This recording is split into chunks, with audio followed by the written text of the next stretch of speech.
Governor Romney, I'm not sure I heard how the senator would remove the 12 million people here illegally. You've called his plan a form of amnesty. What's yours, and how would it encourage illegals to come out of the shadows, sir? I didn't hear that answer either. And I'd also tell you that all of us on this stage agree, I believe, I don't know about Ron Paul, but I think everybody else agrees, that I just haven't heard your position. I don't mean to be critical, that we secure the border, we have the fence, and we have enough Border Patrol agents to secure the border, and that we have an employment verification system of some kind. But the place of difference between us is what we do with the 12 million people who are here illegally. We all agree that anybody who's committed a crime should be sent home. But I believe that the others who've come here illegally should stand in line with everybody else who wants to come to this country and should not be given a special pathway or a special privilege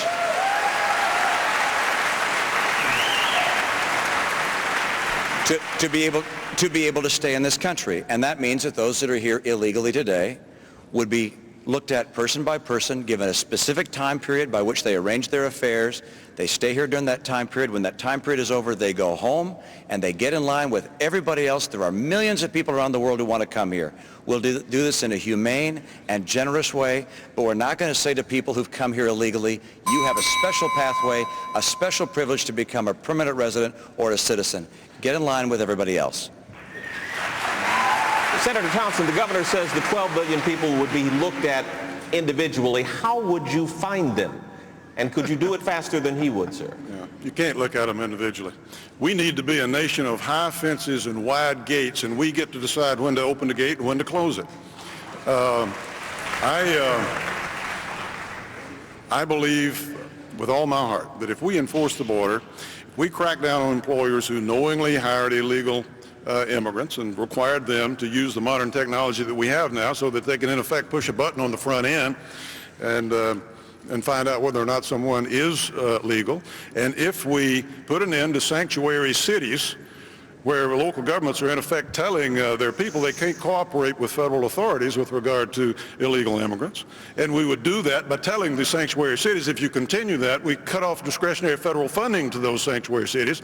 If we did those things, we would have enforcement by attrition. We would reverse the process that we're going in now. It's not just 12 million people. We have to be concerned about another 12 million people. I disagree with my friend John McCain on the bill that they proposed last year. I disagree with my friend Governor Huckabee when he supported in-state tuition for illegal immigrants. When he fought the legislature, when they tried to impose verification requirements before a person could vote so you could determine they were American citizen. I think that we have got to enforce the border, crack down on employers who knowingly hire illegal immigration, and stop sanctuary cities and policies that encourage people to continue across the border while we claim to be trying to enforce the border. Thank you, Senator. Congressman Paul, is denying the path to citizenship for people now in the country illegally important enough that Republicans are willing to concede the Hispanic vote to Democrats in November? Well, I don't know that, but I don't know if that's necessarily true, but I do think we should enforce the law. And the law says that illegals shouldn't be here and that we shouldn't have amnesty. But I think this whole thing should be thought of more in economic terms. Maybe I think about economics too much, but there is something said in economics that if you subsidize something, you get more of it. And this is what we do. We encourage it by giving free medical care and free education and the promise of amnesty. And no wonder more will come. We have a weakened economy, and now immigrants, especially the illegals, are seen as a threat because they come and they undermine our tax system, and some of our hospitals are being closed, and some of our people won't work because of the welfare state. You can't solve this problem if you don't deal with the terms of welfareism. And besides, you know, some of our border guards are over in Iraq. I think they'd be better off on our borders, you know, protecting our borders, not in Iraq. So, yes, I think we have to deal with it. If we don't do it with carefully, yeah, we're going to lose some votes on it. But quite frankly, the law is the law, and we should enforce the law. Governor Huckabee, President Bush's outreach to Hispanics paid off for Republicans at the ballot box in 2004, and then came this whole immigration debate, and Hispanic support for Republicans fell sharply. The debate is also often focused on how we can keep them out or throw them out. How can you convince Hispanics the Republican Party really wants them here? Well, Wendell, I think there's a great misperception that Hispanic people in this country somehow are soft and weak on immigration. They are not. Those who have come here legally, who have stood in line, who have patiently waited to get in this country, are some of the ones who insist that we enforce the law. What I think we ought to do is to certainly start with the secure border, because nothing else matters until then. But we can have a period of time.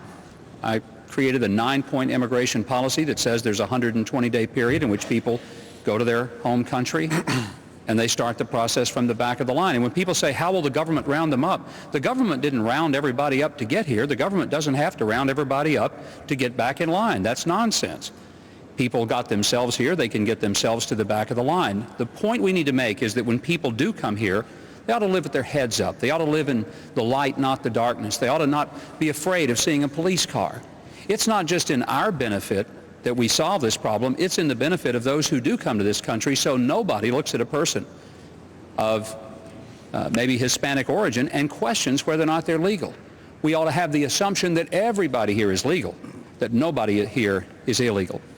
Mayor Giuliani, you said that it was so important to you that illegal immigrants not fear reporting crimes, that you insisted police not ask their immigration status. For that, some of your colleagues accuse you of running a sanctuary city. As president, would you object if other mayors insisted their police not ask immigration status? Well, the reality is it would have been absurd to ask illegal immigrants reporting crimes about their illegal immigrant status, because then you would not have gotten the information about the person who committed the murder, the person who committed the mugging, the person who committed the rape. And a person who commits those kinds of crimes doesn't look for green cards when they commit those crimes. So it would have been irresponsible in the highest degree to not allow them to report it. And the policies that I had in New York with regard to illegal immigrants, which allowed illegal immigrants to report crimes, helped to bring crime down more than any city in America, more than any city in the history of America. So I'm very proud of it. Had I done anything else, I think I would have ended up with a city that had the problems before I came into office. Same thing with allowing children to go to school. I allowed children of illegal immigrants to go to school. I had 70,000 children of illegal immigrants. What was I going to do? Allow them to be on the streets so that they could become the victims of crime on the streets, maybe engage in crime themselves on the streets? Those were the exceptions that were made. On the other hand, we reported every single criminal. We reported every single person suspected of crime. We reported so many to the Immigration Service that the Immigration Service actually asked New York City to stop reporting. I believe I would be the best at ending illegal immigration because I've accomplished things like that before. You've got to change behavior here. It's not very different than the way in which I changed behavior about crime in New York and the way I changed behavior about welfare. We've got to have a system where we have a tamper-proof ID card. If you want to come into this country, you should be able to come in legally. Thank you, Mr. Mayor. We have only 14,000 Border Patrol, and we have 12 million illegal immigrants. Thank you, Mr. Do you Mayor. think we can handle the problem with 14,000 Border Patrol unless we make some very big changes? Thank you, sir. That is it for us tonight. Our thanks to the candidates and their staffs, to our debate partner, the Republican Party of South Carolina, and also to the good folks here in Myrtle Beach.